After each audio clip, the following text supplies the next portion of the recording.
Hey, everybody, it's Larry Torrent, your licensed clinical therapist, coming at you with the second part of our four-part conversation that I'm having with you about authenticity. In that first video, what I talked about is what authenticity is, and essentially it's congruency. It's the inside of us matching the outside of us. It's mending that schism between our internal selves and our external selves. It's about being truthful. It's about being honest. It's about having the guts to be vulnerable with other people. And if you want to check that video out, I'll put a link down below.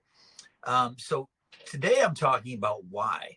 And I break all of my conversations down into what, why, and how. I think those are really user-friendly, really good tool sets to use to be able to look at not only what it is, have a good definition, but a sound why. Everyone's talking about needing a good why. And today we're going to be talking about why authenticity is important and why it's so friggin' hard for people. Why is authenticity important? First of all, when we are lacking congruency, when we are out of alignment with ourselves, when we are when our internal self is not projected to in our outer world, we are essentially playing in falsehood, right? We have created a version of ourselves that we project to the world. And no one person can possibly hold that duality without eventually becoming that false self, right? And so we're playing in a dangerous game because what we're doing is we are mentally, emotionally rehearsing to be inauthentic, to react inauthentically. And I can tell you this, for those people that I know, both personally and professionally, who have been forced for various reasons to scuttle their authenticity, to not talk about what they truly think, what they truly feel, these folks always lie. They're constantly finding themselves in trouble for having told little white lies. And I will ask them, you didn't really have to lie about that, but why did you? Like, I don't know. And so what people end up doing is finding themselves sort of in this perpetual state of inauthenticity, lack of congruency, constantly lying, never really being able to be truthful, and they don't even really understand why. But beyond this, when we spend so much time fostering a false self, what we end up, and I get these folks in my practice all the time who come in and they're like, I don't even really know who I am, because they've never really dove the depths of the self. And there's a reason why. Authenticity often goes against who we've been taught to be. It goes against our cultural mores, and also it can go against our familial mores, right? So we grow up in these families and in these societies, these cultures that ask us often to be anything other than who we are, especially if that who you are authentically is derivative of the norm.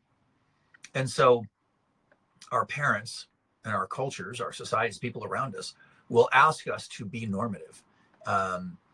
And that becomes problematic. Now, I like to say authenticity often pushes back on and sort of incites what I call the first wound. The first wound is a need to individuate. The first wound is that need to be sovereign, to be ourselves, to be who we were born to be. But very often, our parents can't handle that. Here's the rub on that one. See, human beings are born incredibly vulnerable physically.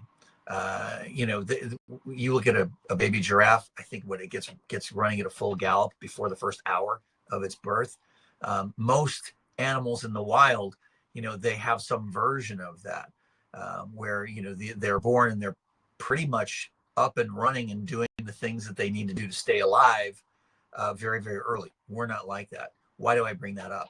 Primarily because attachment bonding to our parents is really, really important to our overall safety. So it's hardwired into our amygdala, into our bodies, to adhere to the familial norms. Why? Because that keeps us safest. It keeps us safe to adhere to the family norms.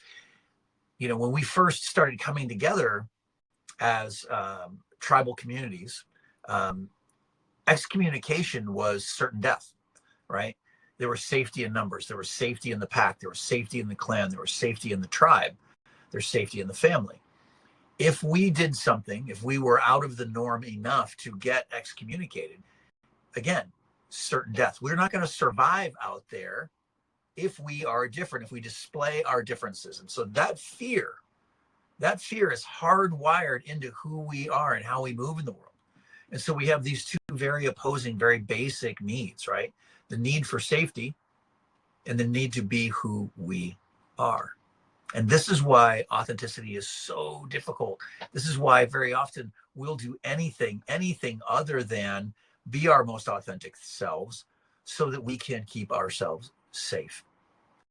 But in the final analysis, I think Jung had it right. He said, it is the privilege of a lifetime to become who we truly are.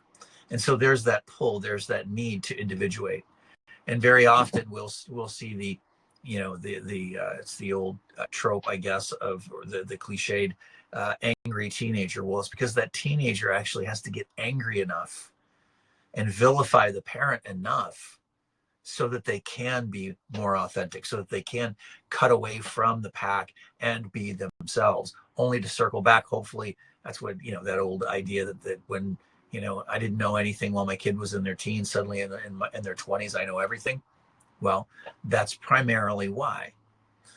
But another reason why we want to find our authenticity, dig into our most authentic selves, is because authenticity helps us surpass even our excellence.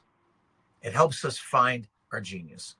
There was a book going back a little while written by Gay Hendricks called The Big Leap, and he talked about the difference between our genius and our excellence, right? And so excellence is achievable, right, through practice. And so we can see people who practice at anything, whether it be singing, guitar, sports, dance, you name it. You can practice the fundamentals and you can get good enough to perhaps reach excellence. And we do that very often with what might be deemed sort of healthy competition. Healthy competition keeps us sort of sharpening the blade, as it were. I'm looking over my shoulder. I'm seeing what you're doing. I'm watching what that guy's up to. I'm mimicking or copying some of the things, not reinventing the wheel. So I find my excellence. And so I've seen a lot of that in my practice, where I've had a lot of Broadway dancers, a lot of actors in Hollywood, musicians, people who do their art for a living. And across the board, these people will find, but the difference maker, the people who find their genius are the people who stop competing with the others and find what it is that they are bringing to the table in that sport, in that art, in that music, in that dance that makes them particularly unique. What is that? It's your authenticity. It's your authenticity that is made manifest in that art, in that song, in that chord that's been plucked just the only way that you could possibly pluck it.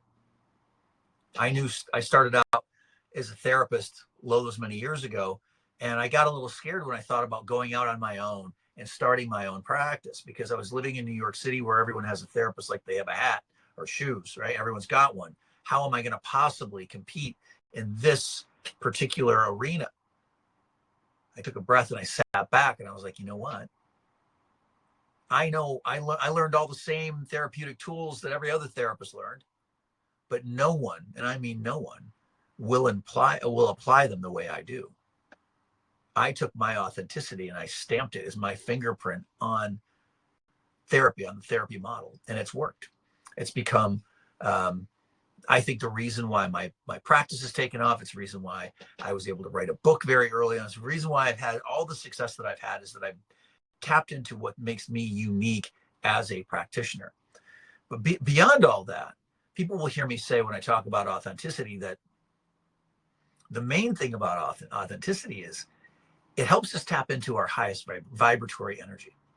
It brings out the best of us. The highest state of being, as we tap into our essence, is what we achieve when we find our authenticity. And they actually proved it scientifically not too long ago. Now, it's only one study, but it was a good one. It's called the Spain scale.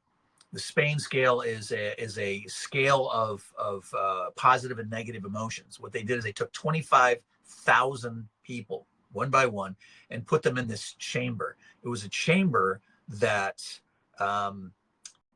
kept out all other frequencies other than the frequency that was emanating from the human body. And what they did is they studied the different emotional states, and as they were emanating from the human body, from these test subjects, right? And so they were able to dial in like the frequency of love, of hate, different from sadness and joy, different from anger and rage and apathy. They were able to see that each one of these emotional experiences actually had a vibratory energy as it left the human body.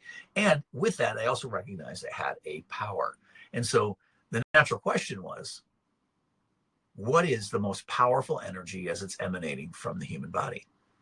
Well, you probably already know. But when you ask a group of people, invariably when I ask them in my talks, they will say love. Love is always the answer, right? Joy, some will say joy, good answer. Rage, perhaps rage or anger. Sure, an argument could be made. But it wasn't any of those. It was authenticity. Authenticity was seen as ranking as ranking 4,000 times stronger than love itself when emanating from the human body. So pretty compelling reasons to dig into and to find your authenticity. I think you owe it to yourself, you owe it to the world, you owe it to the people around you to find out who you are, and what makes you particularly special. I know I've done that in my life, and I continue to. It's a practice. That's what Brene Brown says. I talked about that in the last video.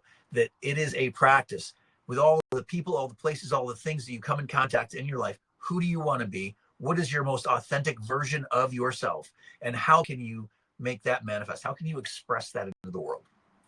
That's what we're going to talk about in the next video. I hope you'll join.